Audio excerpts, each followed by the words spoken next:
What's up, everybody? Now, this weekend, Hakeem Jeffries was on the Weekend Show, and I got a little something to say about it. Let's watch it together as I commentate.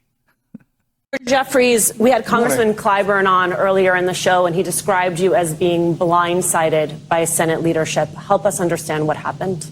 Well, House Democrats were strongly opposed to this reckless Republican spending bill because it would hurt the American people, hurt seniors, hurt families, hurt veterans, and enact cuts that we believed were not in the best interests of the American people. We opposed it from the very beginning all the way through the Senate vote, and will continue to impose these types of cuts to the extent that they are put forward by Republicans. The Senate position was the Senate position. There were many Senate. Here's the thing. The Senate position was the Senate position. Representative Hakeem Jeffries, we know that. The question was, were you blindsided? And why, if you know? The answer to that was, yes, we were blindsided. Next question. Instead, you went off talking about what we already knew. The House Democrats stood 10 toes down. And then you go on to say the Senate Democrats did what they did. Well, no shit. Democrats that shared our view with respect to this reckless Republican spending bill. And we're all going to have to come together to move forward to oppose the Republican budget that they are trying to jam down the throats of the American people over the next few weeks. Leader Jeffries, I have heard that from a number of House Democrats specifically, and some people aligned with House Democrats in the last 24 to 48 hours that, look, Democrats have to come together because there's more work to be done. But I do think that the rift that we are seeing, and not even rift, I just think it's about a difference of approach. You have a number of Democrats, yourself included, I would go with rift. If you wanted my 2 cents, I would go with rift. She's being politically correct, trying to give my brother some respect to some degree, but it's a rift. You can't tell me that AOC and all the others who have outspoken don't have a problem with this. Bernie Sanders, Jasmine Crockett, Elizabeth Warren, they have a problem with this. You can't say they don't. It is a rift. But I understand politically, she don't want to say that to make the brother look weak. Not him per se, but the Democrat Party, which he represents in this little quad thing right here. Democrats writ large, all of you all, and a number of Senate Democrats also that are ready to fight, that want to demonstrate to the American people that you understand not just the stakes, but you are doing everything you can about it. And then you have a contingent of senators, Democrats in the Senate, that don't necessarily share the sentiment that you have about the approach. From the outside looking in, some people are saying, well, are Schumer's and Jeffries not speaking? But it's my understanding that you all did communicate, and then something happened for Leader Schumer that changed his mind. And I'm just wondering, do you have any insight on what that was, or have you and Leader Schumer had a conversation since that vote? All right, we're going to stop this for a hot second. I love my sister Simone. And just like myself, she has that prolong your idea disease. I mean, that question was 785 years long. I don't know why the hell it took that long to get out. Things have kind of flipped out. I done spoke to people, and people were saying there's a problem. What say you, Representative Hakeem Jeffries? I don't even know how this man, how to even answer this damn question. It started when he was 12, and now he's got to answer a few decades of a question. I love you, Simone, but me and you both got that same disease. Yippity yap, yap, yippity yip yip. And you only need to get to the damn question. Let's get it. We haven't had a conversation since that vote. I was down in Houston helping to memorialize and funeralize the great Sylvester Turner. I just got back to New York. I do expect to have a conversation with him at some point later on today. Look, Chuck and I disagreed as it relates to the approach and outcome relative to what we viewed as a reckless Republican spending bill and the effort to try to jam these cuts down the throats of the American people, cuts to health care, cuts to veterans benefits, and cuts to nutritional assistance to children and families throughout America, while potentially handing a blank check to Donald Trump and Elon Musk to continue their extreme Project 2025 agenda. At the same period of time, Chuck and I agree on the overwhelming majority of issues moving forward. But do you really, though? You agreed on this until you didn't. So you can't say with confidence that you and Chuck Schumer are on the same plane since you haven't spoken to the man since this all happened. So we don't know if all of his ideas have shifted or just this one, seeing as how you haven't spoke to him.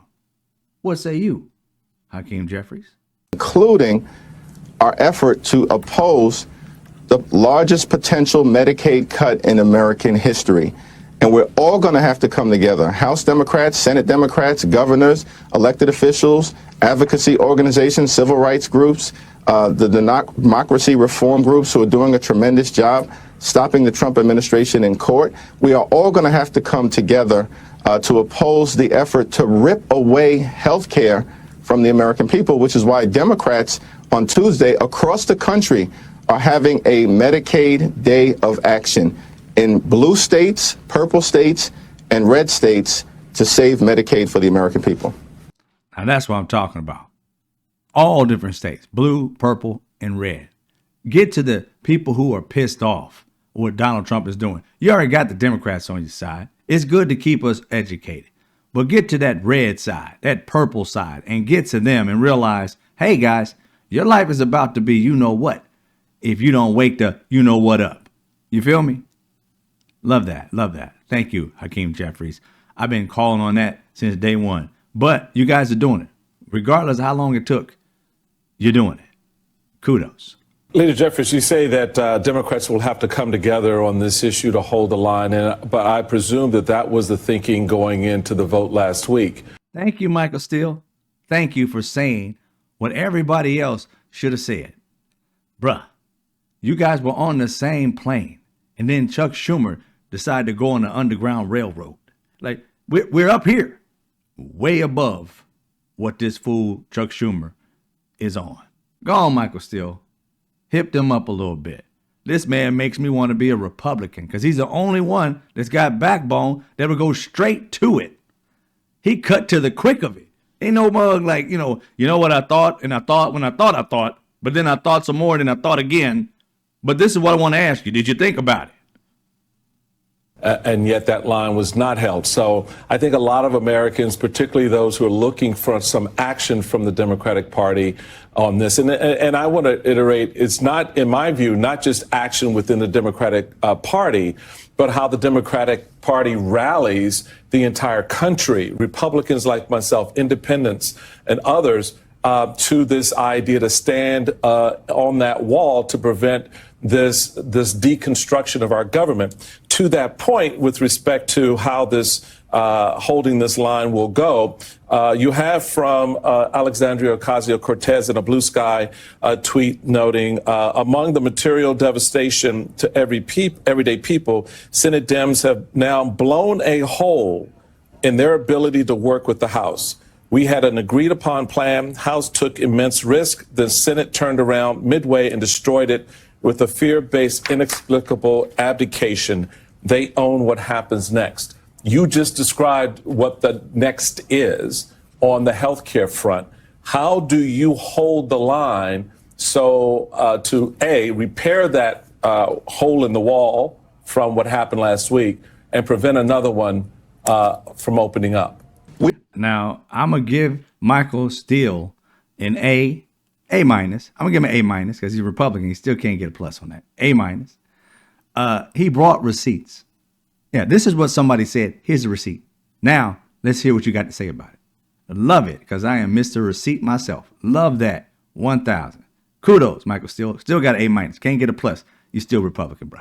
We have the Republicans on the run on three different issues. We have them on the run with respect to the economy. Donald Trump and House Republicans promised that they were going to lower the high cost of living. But instead, costs haven't gone down. They've gone up. Inflation is going up. Why? Because Donald Trump and Republicans haven't been focused on doing anything to lower the high cost of living. Not a single bill, not a single executive action, not a single administrative order. We, as House Democrats, have to make sure we forcefully make the case to everyday Americans that we are trying to build an affordable economy. We know that costs are too high, and we know that people are struggling to live paycheck to paycheck. And that should never happen in the wealthiest country in the history of the world. We got to hold the line as it relates to the economic narrative. And we see that Trump's poll numbers are collapsing in that regard. The American people are with us. We got to hold the line as it relates to the effort to save Medicaid. Now, hold on for just a second. He said the American people are with us. Sir, we're on the same side when it comes to the topic you just brought. But as far as being with you, that's a whole other story. We can agree on one topic, but does that mean we agree with what all you guys are doing? Now, the House, you guys held the line. It's the Senate that did not. We need both of you. So you need to be speaking to each other. So if you guys can't hold the line for the American people, then you're useless to us. We understand you guys don't have power. We get it. But whenever you guys can exercise power, like this last vote, you need to pounce on it, not be timid. You need to make sure that you guys are all on the same plane and not finding out a day or so before the vote. You feel me? And by doing so, you got to hold people account. You see how Trump literally says stuff to the public? I don't know how long that person's going to be here. I don't know if that person's going to be primaried or not. I don't know this or that. They get in line.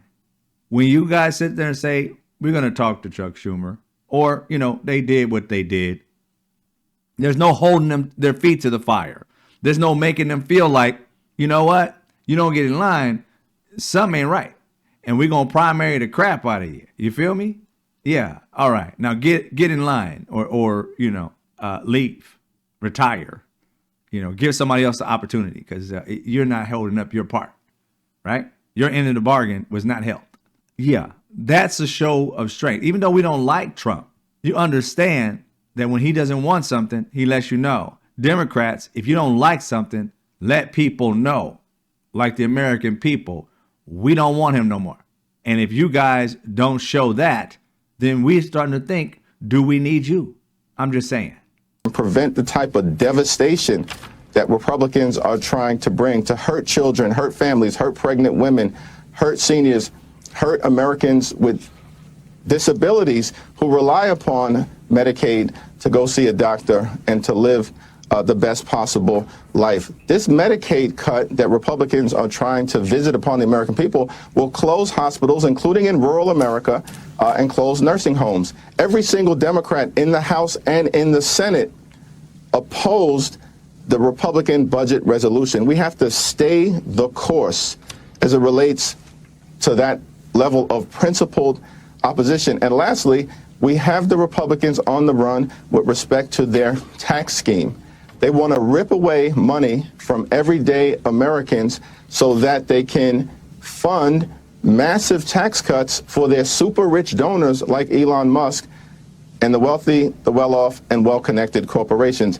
That is not acceptable, and the American people are with us on that. And so it's my hope and expectation, not just in the next few days, but in the next few weeks, in the next few months, as we engage in this legislative struggle, that we can stay together. I agree with Hakeem Jeffries that we hope that they hold the line. But I also want you to understand that Americans are sick, Democrats that is, are sick of you guys saying that you're winning, that you're doing something when we don't see it.